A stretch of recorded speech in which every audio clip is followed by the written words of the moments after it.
What we do here is go back.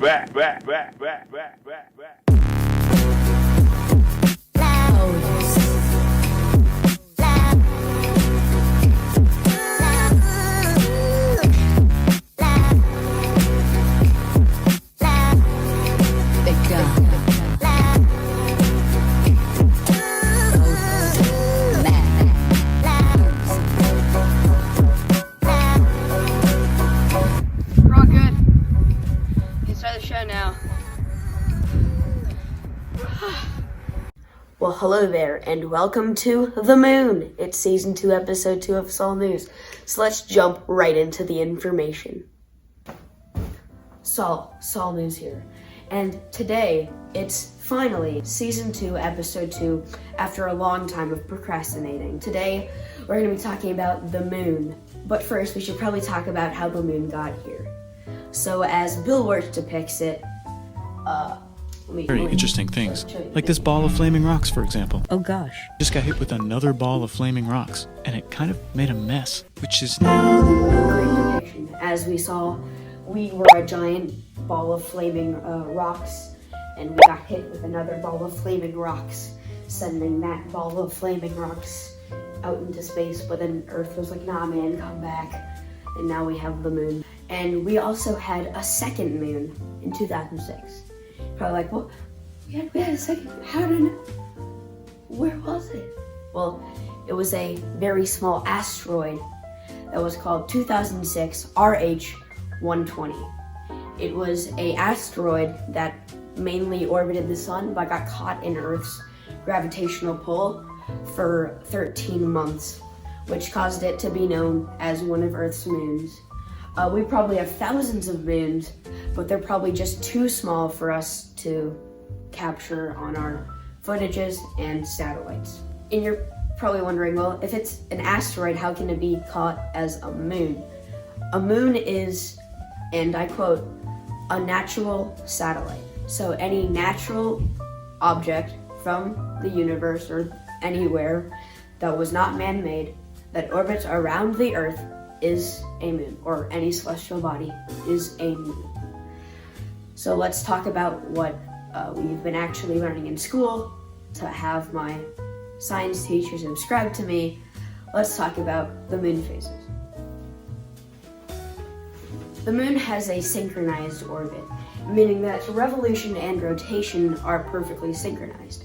So we see the same face of the moon wherever we are in our rotation and revolution, because it's rotating around us.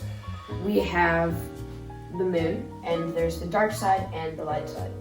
And there's a little line in between called the terminator. Auto image, not that terminator. That's the terminator of the dark side and the light side of the moon.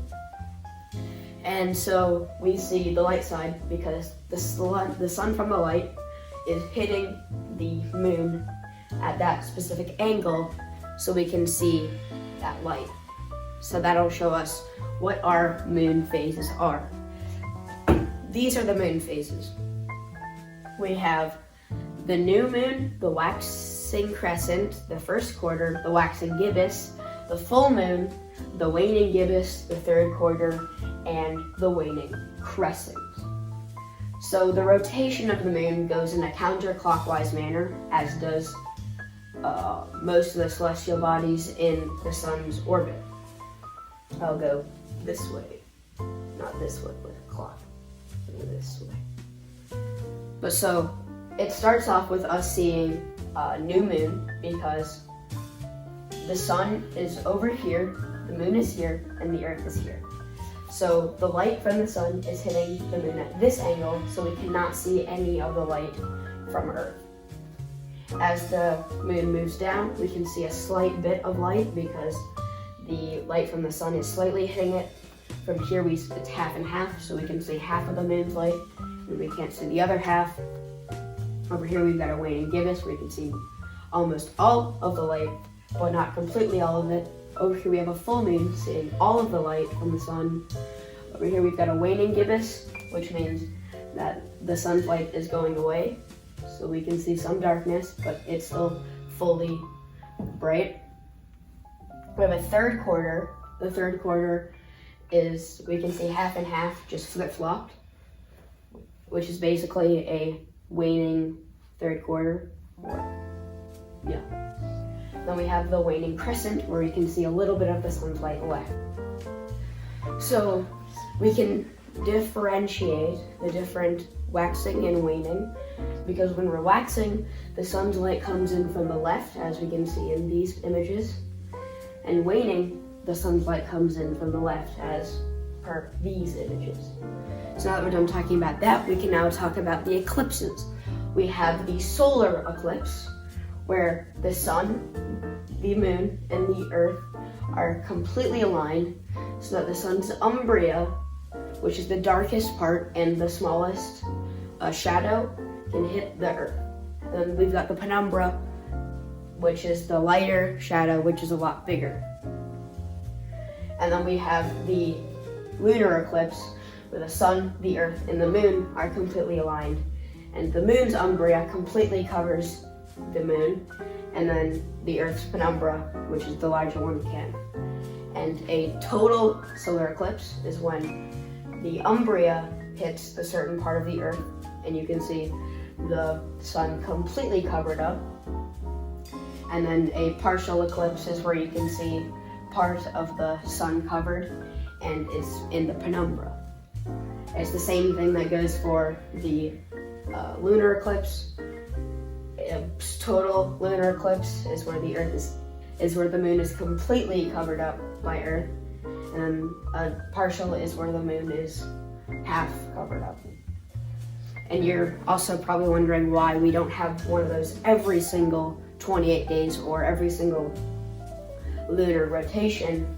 It's because the moon is studied at an orbit that isn't perfectly straight. It's more like this, or like this. So when the sun is here and the earth is here, the moon is either like that or like that.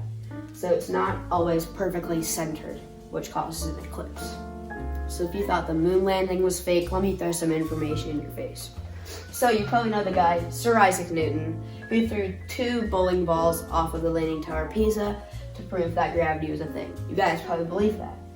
And now we're gonna prove that the moon landing was a thing. As we both know that a hammer and a feather get hit by air resistance differently on Earth. But to prove that the moon landing was a thing, the guy who, I don't remember his name, but he had a hammer and a feather, and he dropped them at the same time on the moon, and they both hit the ground at the same time. That would not happen on Earth because the feather would be hit by air resistance. So stop trying to say that the moon landing was fake. It was real. I have video evidence to prove it.